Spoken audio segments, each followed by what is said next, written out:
Hi, this is Jim Moore on November the 10th, 2021 with There Is No Spoon. Today, I want to talk about a healthcare experience that underscores a pervasive problem in healthcare. This happened to a friend of mine's mother, and I have detailed knowledge of the chain of events. So this isn't third person. This is very direct and accurate information. And it underlines something I'd heard Simon Sinek say a while back, that a majority of problems that happen in American healthcare are things that were not egregious but ended up being very bad. Things like a diagnosis that wasn't noticed, or a medication that was forgotten. Just little things that add up to big things, nothing you can blame anybody for. Well, I got to watch one of these situations unfold secondhand, so I was hearing about all of it without being physically present. And here's what it is. So, a woman in her 70s had a stroke, and she was taken by ambulance to the nearest hospital, and they evaluated her and decided that they were not able to handle the case. It was too big for them. They didn't have the staffing for it, so they recommended transferring her to another, more well-staffed hospital, which was about 20 miles away. So they did that. They transferred her there. And in the process of that, have you ever played that game where you whisper something around a room and then look and see how much the story changed by the other side? Well, that's true. And that is how this poor lady's healthcare information was passed from person to person to person. And mind you, this is all professionals. These are people that work in this field every day, in cases like this every day, dealing with information like this every day. And the level of information loss and inaccuracy and injecting error also is astounding. And these were between one hospital that is regionally respected and the other one is probably the best hospital in the entire, South. It's a very excellent hospital. So their protocols are in order. Everything is done correctly by the book. And even with all of that, you wouldn't believe the level of errors that occur. Now, the patient's daughter is a physician and was following it all the way through, making corrections as errors were made. And even with that, errors. So now I'm going to tell you the whole story, because the details are important, because the details are the difference between life and death sometimes. And this really underlines a systemic problem that I am sure exists across the board. It is everywhere. And then we'll talk about why it's there and what can be done about it. So I'm going to try to rapidly go through the detail, because you just won't believe it. Okay, so patient goes to the hospital. The way they transfer from one hospital to another is by ambulance, and the folks giving the information to the ambulance medical personnel stated, female in 70s, clotting stroke, diabetic, has a pacemaker, a couple of other conditions, hypertension. The daughter informed the ambulance drivers as they were traveling that the diagnosis of diabetes was inaccurate. The patient never has been a diabetic, is not on insulin, none of that. She didn't know why, and this patient had been at this hospital before. They knew that she was not a diabetic. So an assumption was made because the patient, most likely because the patient was Hispanic and overweight and in her 70s. 95% of the time, your guess would be right. This time, guess not right. I get the patient to the new hospital. The daughter gives the intake staff there, they were ready for it, they were waiting, it was a great team, really good people. The daughter said, let me give you all of her meds. She's on quite a few, and I want you to understand what they are, because of her a heart issue.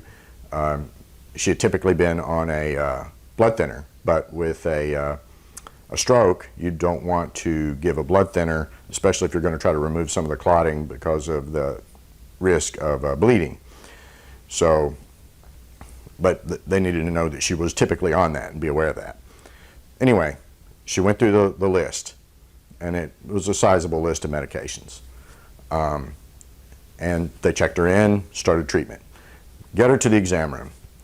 She overhears one of the nurses talking to another nurse about the medications, and she heard one that was incorrect. And then she said, can you run that med list by me? They looked at the list. The medication list was completely wrong. It was not the list that the daughter had given the hospital. It was a list from 4 years prior that the previous hospital had on file. So rather than taking the new information that was current from the daughter, they took this old list and did not tell anyone that they did that. They just did that. There were medications that had failed. There were medications that had caused problems. And they were giving them to her and not giving her the one she was currently on. And they were still performing the diabetes regimen. And she had to restate, she is not a diabetic. Stop with the finger pricks. She does not need that. Her pancreas is fine. She had to remind them that one twice. They just wanted to believe that she was a diabetic, that she couldn't get it out of their heads. But she had to also go over the correct medication list with them twice. Why? The information was incorrectly handed to the hospital. Well, correctly handed to the hospital, and they recorrected to incorrect information, and then got recorrected back to correct information. And then finally, and that was with the daughter present, overhearing conversations to get the thing fixed. What are the odds that it will work that way for you? That are the odds. That is every day, all the time. How many patients go from one place to another being treated for bad situations, and they are on medications? That's practically every one of them. So the chances of you having a problem with medications management in a hospital, I would put it close to 100%. You should assume it's going to be wrong, and you should be vigilant about it, because they're not going to be. Because they assume that what they're being told is true. But in the case of the injection of error with the diabetes, that was just an assumption. Somebody just stuck it in there. It's unbelievable. So that is what we're dealing with. We're dealing with humans. Elon Musk says human input is error. I just watched it happen. And it's just beyond belief. Now, why? Why does this happen? This is a system of transferring data from one place to another. In the modern era, data transfer is figured out. Every time you download a video, that video on your screen is data. That data is 100% absolutely a carbon copy of what it was at the other location. You download a file, it is perfect. We understand how to move data. If you have business systems that move data, you know, when Walmart orders stuff from Procter & Gamble and Nestle and all these other vendors, they say that they need 25 cases of Clorox, they need it at these stores, and when it shows up, that's how much they're going to get. And if it isn't that amount, they're going to know it, they're going to give feedback, and the system corrects itself. In the case of hospitals, that correction loop does not exist. There is nothing. Now, and the customer who is expecting the right thing to happen is in never a condition to make the correction. So even if there was a correction loop, it won't happen. So that means you need a system in place that expects that and fixes it. Why doesn't it exist? Because it is in no one's financial interest to fix it. When the errors occur, there is no cost. People say we tried the best we could, everything blah, blah, blah. It just doesn't get seen. The parents, the family say, oh yeah, no, they just were lazy. They didn't care. They didn't do the right thing. They weren't lazy. They did care.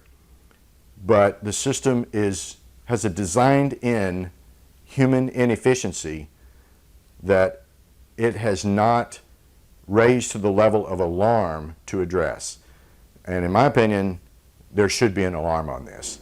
And all the consolidation and all the technology that you see being done isn't putting this front and center. You know, you may love grandma, but you need to love her information, because her information is what's going to save her. And if we don't do it, we will continue with the status quo. A great example of that is this disease. There was in the, I think, 1700s, there were a lot of pregnant women. They'd give birth to their babies and then they would die a couple of days later. And it took like 100 years to figure out why it kept happening. You know why it kept happening? Because the same doctors that dealt with autopsies dealt with births.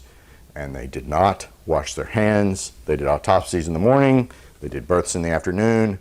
They would pass along diseases to the mothers that would kill them.